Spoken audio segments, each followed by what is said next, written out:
Hello বন্ধুরা, আবারও চলেছি তোমাদের সামনে একটা ছোট্ট ব্লগ ভিডিও নিয়ে। তো দেখো, আমি যাচ্ছি আমার বাপের বাড়িতে। তো এটা হলো খদ্দা ফেরিঘাট। তা আমরা যাচ্ছি রিষ্টা ফেরিঘাটে।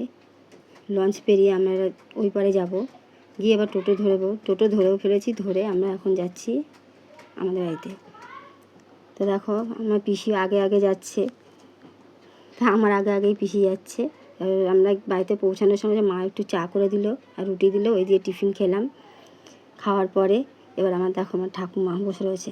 উনি একটু অসুস্থ, কিছু খেতে পারছে না কদিন ধরে, তো একটু লেবুর রস খাচ্ছে। তো এদিকে আমার মা আবার ভাত বাড়লো, আমরা ভাত খেলাম। খেয়ে দিয়ে এবার গেলাম আমাদের ছাদ বাগানে। দেখো কত রকম ফুল ফুটে রয়েছে, গাঁদা ফুল, বেশ ভালো লাগছে। এদিকে রাম তুলসী গাছ দেখো, ভালো লাগছে, লাল ধরনের। এবার দেখো লেবু গাছ, কত লেবু ধরে রয়েছে। তারপরে ছোটো ছোটো ফুলও ধরেছে, সাদা সাদা ছোটো ছোটো লেবুও এসছে কড়া। তো খেয়ে দিয়ে আমরা একটু বিশ্রাম করে আবার আমরা আমাদের বাড়ির দিকে রওনা দিলাম। দেখা হবে অন্য কোনো ব্লগ ভিডিওতে। টাটা।